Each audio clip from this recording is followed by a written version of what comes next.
پاکستان نے افغانیوں کو پناہ دی اور بہت سے خاندان یہاں آباد ہوئے۔ ہمارے ملک کی سرزمین پر انہوں نے مفت تعلیم حاصل کی اور صحت کی سہولیات حاصل کی۔ نوجوانوں نے تو اسکالرشپس بھی لی۔ ہم افسوسناک امر یہ ہے کہ افغانستان نے پہلے دن سے پاکستان کو قبول نہیں کیا۔ دنیا کے تمام ممالک صنعت، زراعت، پیداواری، برآمدات، درآمدات اور تجارت پر انحصار کرتے ہیں، لیکن افغانستان دنیا کا ایک ایسا عجیب تخریب کار ملک ہے جو اسمگلنگ اور غیر قانونی تجارت کو فروغ دے کر مصنوعی انداز میں ڈالر کی قیمت گرا کر اپنی معیشت کو جھوٹا سہارا دینے کی ناکام کوشش کرتا ہے۔ پاکستان نے ہمیشہ دو طرفہ تجارتی تعلقات کی بحالی کو اہمیت دی ہے، لیکن افغانستان کی جانب سے دہائیوں سے اسمگلنگ، غیر قانونی نقل و حمل کی عوامی مارکیٹ تک رسائی نے نہ صرف پاکستان کو زر مبادلہ کھانے بلکہ درآمدات اور برآمدات کی حوصلہ شکنی سے ملکی خزانے کو نقصان پہنچانے میں کلیدی کردار ادا کیا ہے۔ پاکستان نے 2021 کے بعد دہشت گردی کے واقعات میں اضافہ دیکھا۔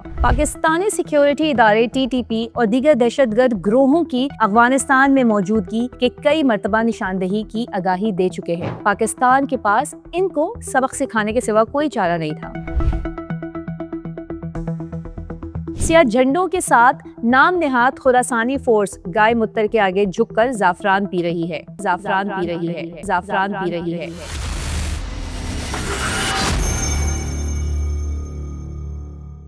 السلام علیکم، میں ہوں آپ کی ہوسٹ عفیرہ سعد، اور آج جس ٹاپک پہ بات کر رہی ہوں اس کے بارے میں یہ کہنا چاہوں گی کہ کئی دہائیوں سے پہاڑی گزرگاہیں پاکستان اور افغانستان کے درمیان تجارت، ثقافت اور مہمان نوازی کے راستے رہے۔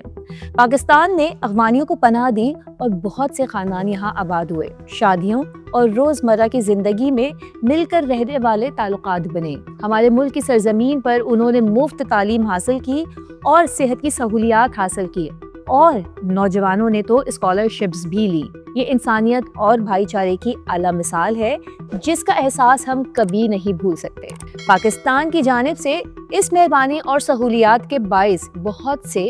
خاندانوں نے یہاں جڑیں پکڑ لی۔ تاہم افسوسناک امر یہ ہے کہ افغانستان نے پہلے دن سے پاکستان کو قبول نہیں کیا اور ہماری ہی پیٹھ میں چھرا گھونپا۔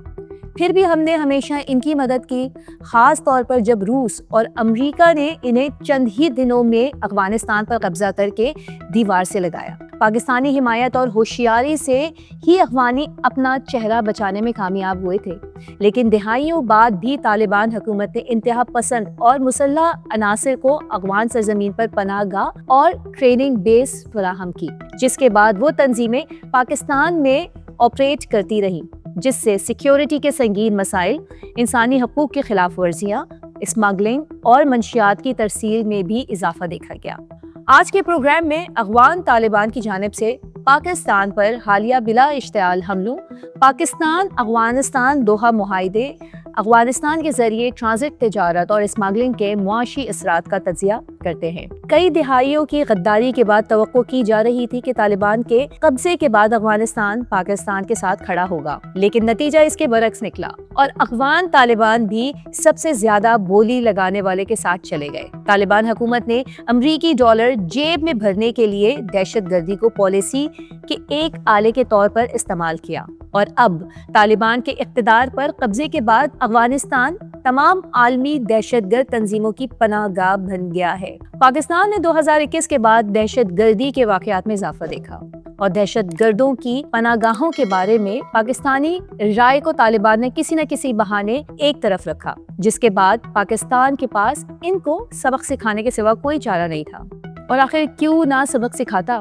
کہ یہ سیاہ جھنڈوں کے ساتھ نام نہاد خراسانی فورس گائے متر کے آگے جھک کر زعفران پی رہی ہے۔ حالت تو یہ کہ عالمی سیاست میں بھارت کو تنہا رہ جانے کے بعد افغان طالبان کے علاوہ کسی اور کو بین الاقوامی شراکت دار کے طور پر پیش کرنے کا موقع نہیں مل سکا۔ وہی طالبان جن کو کبھی بھارت کی طرف سے حقیر سمجھا جاتا تھا۔ 2021 میں کابل میں تبدیلی کے بعد پاکستان بارہا نشاندہی کرتا آیا ہے کہ افغانستان کی سرزمین پر موجود حلقے پاکستانی سرزمین پر حملہ کرنے والے فتنۃ الخوارج کو پناہ دے رہے ہیں۔ کابل حکومت سرکاری طور پر یہ دعویٰ کرتی رہی ہے کہ وہ سرحد پار جاہلیت برداشت نہیں کرے گی، مگر سرحدی کنٹرول کو اور مقامی طاقتوں کی تقسیم اس عمل کو پیچیدہ بناتی ہے۔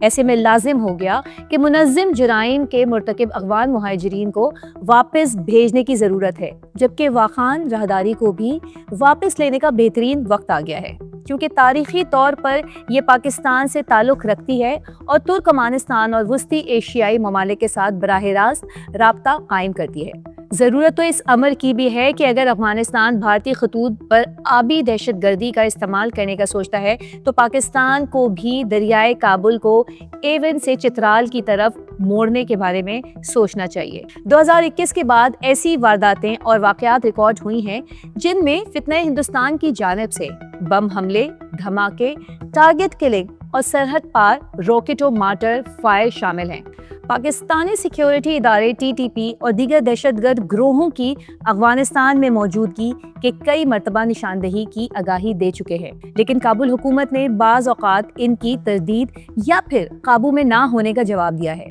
اگر افغان ٹرانزٹ ٹریڈ کی بات کریں تو پاکستان نے ہمیشہ دو طرفہ تجارتی تعلقات کی بحالی کو اہمیت دی ہے، لیکن افغانستان کی جانب سے دہائیوں سے اسمگلنگ، بالخصوص پیٹرول، ڈیزل، تمباکو، موبائل الیکٹرانکس، ٹائر، کپڑا اور خوردنی ایشیا کی غیر قانونی نقل و حمل کی عوامی مارکیٹ تک رسائی نے نہ صرف پاکستان کو زر مبادلہ کھانے بلکہ درآمدات اور برآمدات کی حوصلہ شکنی سے ملکی خزانے کو نقصان پہنچانے میں کلیدی کردار ادا کیا ہے۔ اس کی بنیادی وجہ یہ ہے کہ اسمگلنگ محصولی نقصان، مقامی صنعتوں کو دباؤ اور لائسنس یافتہ تاجروں کو متاثر کرتی ہے۔ نہ صرف یہ بلکہ سرکاری اور تجارتی حلقے میں بھی سالانہ کروڑوں اور اربوں روپے کے نقصان کا اشارہ کرتے ہیں۔ افغانستان نے ایک عرصے تک منشیات کی اسمگلنگ کو بھی پاکستانی بارڈر کو استعمال کر کے غیر قانونی ترسیل کے ذریعے بنایا، جس سے نہ صرف پاکستان کو معاشرتی تناؤ سے درپیش ہونا پڑا بلکہ امن و امان اور جرائم کی دنیا کا بھی گہرا تعلق جوڑے رکھا، جس کا براہ راست منفی اثر پاکستانی عوام اور معاشرے تک پہنچا۔ اور جب پاکستان کی جانب سے سخت انتظامی اقدامات کیے گئے تو قانونی ٹرانزٹ کو سست کر کے افغان تجارت کو متاثر کرنے کے لیے سیاسی پیچیدگیاں بڑھا دی گئی۔ افغانستان کی طرف سے پاکستانی حدود پر بلا اشتعال حملوں کے بعد پاکستان نے منہ توڑ جواب دیا، جس کے بعد افغانستان کو بھاری جانی اور مالی نقصان اٹھانا پڑا۔ لیکن اس تمام صورتحال کا معاشی اثر دو طرفہ ہے، کیونکہ فوری طور پر محصولی نقصانات اور طویل مدت میں ریگولیٹڈ تاجر مارکیٹ میں پیچھے رہ جائیں گے، کیونکہ افغانستان سرحدی رسائی پر انحصار کرتا ہے اور اس توازن کو خود اپنے ہاتھوں سے توڑنے کا مطلب معاشی اور سیکیورٹی دونوں مسائل میں اضافے کا خطرہ ہے۔ دنیا کے تمام ممالک صنعت، زراعت، پیداواری، برآمدات، درآمدات اور تجارت پر انحصار کرتے ہیں، لیکن افغانستان دنیا کا ایک ایسا عجیب تقریب کار ملک ہے جو اسمگلنگ اور غیر قانونی تجارت کو فروغ دے کر اور مصنوعی انداز میں ڈالر کی قیمت گرا کر اپنی معیشت کو جھوٹا سہارا دینے کی ناکام کوشش کرتا ہے، ساتھ ہی اپنی ناقص پالیسیوں کی وجہ سے خطے کے بڑے چھوٹے سبھی تاجروں کو شدید مالی نقصان پہنچانے کا موجب بھی بنتا ہے۔ افغانستان کی جانب سے اسمگلنگ کی وجہ سے آپ کا کاروبار کتنا متاثر ہوا؟ پاک افغان بہتر تعلقات محض فوجی یا سفارتی دباؤ سے نہیں بلکہ بہتر سرحدی انتظام، شفاف تجارتی نظام اور سرحدی علاقوں میں ایک مربوط حکمت عملی سے ممکن ہے،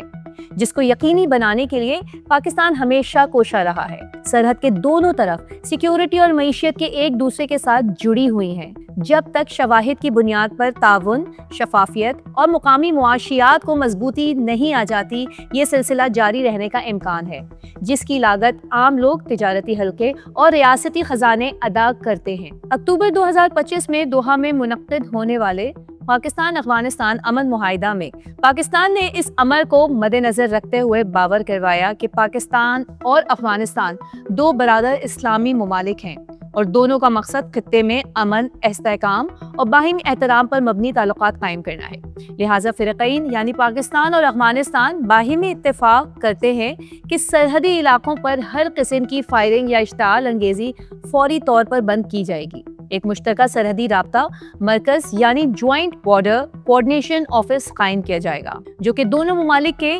فوجی افسران کے درمیان براہ راست رابطہ رکھے گا، جبکہ دہشت گردی کے خلاف تعاون کو یقینی بناتے ہوئے افغانستان اس بات کی یقین دہانی کرائے گا کہ اس کی سرزمین کسی بھی ایسے گروہ کو استعمال نہیں کرنے دے گا جو پاکستان کے خلاف کارروائیاں کرے۔ دوسری جانب چین اور ایران بطور ضامن ممالک بھی اس معاہدے کی حمایت کر چکے ہیں،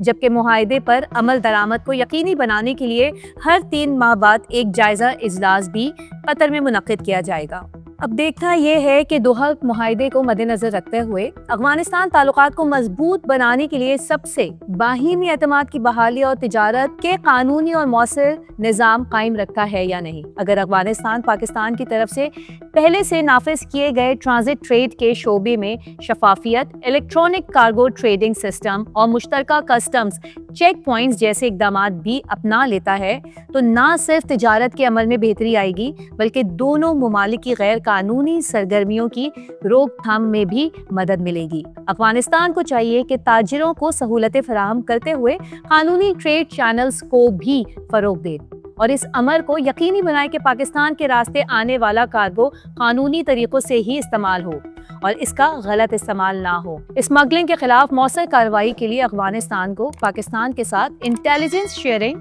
بارڈر مانیٹرنگ اور قانون نافذ کرنے والے اداروں کے درمیان تعاون کو فروغ دینا ہوگا۔ سرحدی علاقوں میں جدید اسکینرز، ڈرون نگرانی اور باقاعدہ گشت کو بڑھا کر اسمگلنگ کو بڑی حد تک کنٹرول کرنا ہوگا۔ اس کے ساتھ ساتھ مقامی سطح پر روزگار کے مواقع فراہم کرنے پر توجہ دینی ہوگی تاکہ مقامی آبادی اور غیر قانونی سرگرمیوں سے دور رہ سکے۔ پاک افغان تعلقات کی بہتری کا راستہ صرف سیکیورٹی اقدامات سے نہیں بلکہ افغانستان کی طرف سے پاکستان پر قانونی طریقوں سے اقتصادی انحصار اور اعتماد سازی کے ذریعے ہی ممکن ہے۔ آج کے پروگرام کے بارے میں ہمیں اپنی رائے سے کامنٹ سیکشن میں ضرور آگاہ کریں اور یہ بھی بتائیں کہ غیر قانونی افغان پناہ گزینوں کی افغانستان واپسی سے پاکستان کو کون کون سی معاشی اور معاشرتی فوائد ہوں گے۔ پاکستان زندہ باد۔